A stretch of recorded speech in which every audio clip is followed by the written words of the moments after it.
les amis, je vous retrouve pour une nouvelle vidéo sur le football français et plus précisément sur la Ligue 1. Je vais vous présenter le match Brest contre Lens. C'est un match qui a lieu ce dimanche 5 février 2023 à 17h pour le compte de la 22e journée du championnat de France de football de Ligue 1. Brest c'est donc le 15e et ils reçoivent Lens le 3e et donc je vais revenir sur le classement des deux équipes et leurs statistiques en championnat. On verra aussi les meilleurs buteurs et meilleurs passeurs de ces deux équipes qui ont au moins 2 buts et 2 passes décisives. On verra les 10 dernières rencontres de ces deux équipes pour voir la forme du moment et les compos d'équipe probables possibles avec les tactiques. Ça, c'est peut-être du subjectif. Est-ce que tout peut évoluer d'ici le début de la rencontre? Mais ça nous permettra d'avoir une tendance sur ce match. Alors Brest est donc 15e de Ligue 1 avec 19 points en 21 matchs, 4 victoires, 7 nuls, 10 défaites, 23 buts pour, 34 contre, moins 11 de goal average. Et ils ont qu'un point d'avance sur le premier relégable qui est l'AC Ajaccio. Lens de son côté est troisième, ils viennent de perdre leur deuxième place et donc ils sont troisième de Ligue 1 avec 45 points en 21 matchs, 13 victoires, 6 nuls, 2 défaites, 33 buts pour, 15 comptes, plus 18 de goal average et ils sont à seulement 6 points de Paris qui est premier, 1 point de Marseille, mais ils viennent de perdre 1-0 à la maison contre Nice et ils ont perdu donc leur deuxième place au classement. Les meilleurs marqueurs côté Lens, on a Openda qui a 9 buts en 21 matchs. On a aussi Sotoka 6 buts en 21 matchs dont un penalty. Saïd 5 buts en 17 matchs. Côté Brest, le meilleur marqueur, ils sont deux ex-aequo, c'est Del Castillo et Le Douaron. Le premier c'est 4 buts dont 3 penaltys en 11 matchs. Le deuxième 4 buts en 16 matchs. Voilà, et il n'y a pas de meilleur marqueur de plus de 4 buts. Côté Brest, il y a aussi Mounier qui en a 4 buts dont un penalty en 8 matchs.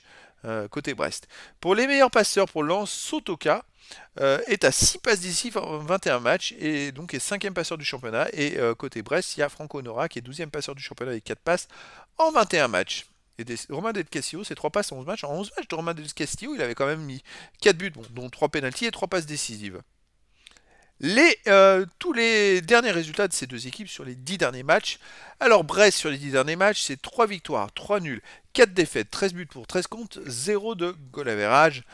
Brest alterne le chaud et le froid, ils viennent de faire 0-0 à Lyon et juste avant ils avaient battu Angers 4 buts à 0. Mais attention, comme vous pouvez le voir, Brest et Lens se sont affrontés il n'y a pas très longtemps, 16e de finale de la Coupe de France, le 22 janvier dernier. Et Lens l'avait emporté 3-1 à Brest. Donc ça peut te permettre d'avoir une énorme indication sur cette rencontre. C'est le hasard des calendriers, hein, la magie de la coupe. On peut jouer 2 fois de suite contre la même équipe. Ça arrive régulièrement. Donc ça peut être une indication. De son côté, Lens, sur les 10 derniers matchs, c'est 6 victoires, 3 nuls, seulement une défaite, 16 buts pour 8 contre plus 8 de goal average. Ils viennent de perdre donc cette défaite à la maison contre Nice. Effectivement, sinon, ils ne perdent pas et ils gagnent bien les matchs, ça joue bien. Après, voilà, depuis cette défaite en championnat, le match d'après, quelques jours, une semaine après, Brest a gagné 4-0 contre Angers. Est-ce que ça aurait été un déclic? Est-ce que là, on va pas tomber sur une rencontre complètement différente que celle du match de Coupe de France et que justement là, si Lens vient de perdre un match en championnat, ils seront peut-être un peu, on va dire stressés, on va dire, ça peut les perturber un peu, tandis que Brest vient de gagner 4-0 dans le dernier match, il vient faire 0-0 à Lyon. Alors 0-0 à Lyon, je crois que Lyon a tiré, je sais plus, 28 fois, eux ils ont tiré quelques fois au but, mais Lyon n'a pas eu de réussite, hein. Mais ça fait 0-0 quand même. Ça va être très intéressant. On va aller voir les compos d'équipes possibles, probables, hein. Alors pour Brest, gardien Bizot, défense Lala, Dari, Erel, Brassier, milieu de terrain, Magnéti, Camara, Lismelou, attaquant Le Douaron, Mounier, Honora. C'est du 4-3-3. Pour Lens, gardien Samba, défense Grady, Danso, Medina, milieu de terrain Frankowski, Poreba ou Samed, Fofana, Machado, attaquant Sotoka, non, milieu offensif, pardon, Sotoka et Thomasson, attaquant Openda ou Saïd. Alors là, c'est du 3-4-2-1 avec énormément de milieux de terrain. Moi, j'aime bien cette tactique. Ça permet de pouvoir combler, de faire du pressing, de faire du jeu. Enfin bref, c'est une tactique multifonction et c'est plutôt intéressant. Donc les amis, qu'est-ce que ça va donner? Est-ce que Lens va se relancer après sa défaite au dernier match à la maison?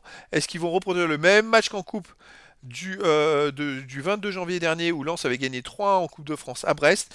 En tout cas, je vous donne rendez-vous ce dimanche 5 février 2023, 17h pour le match de la 22e journée du championnat de France de football de Ligue 1. Brest, le 15e, reçoit Lens, le 3e. Voilà les amis, je vous dis à très bientôt pour une nouvelle vidéo.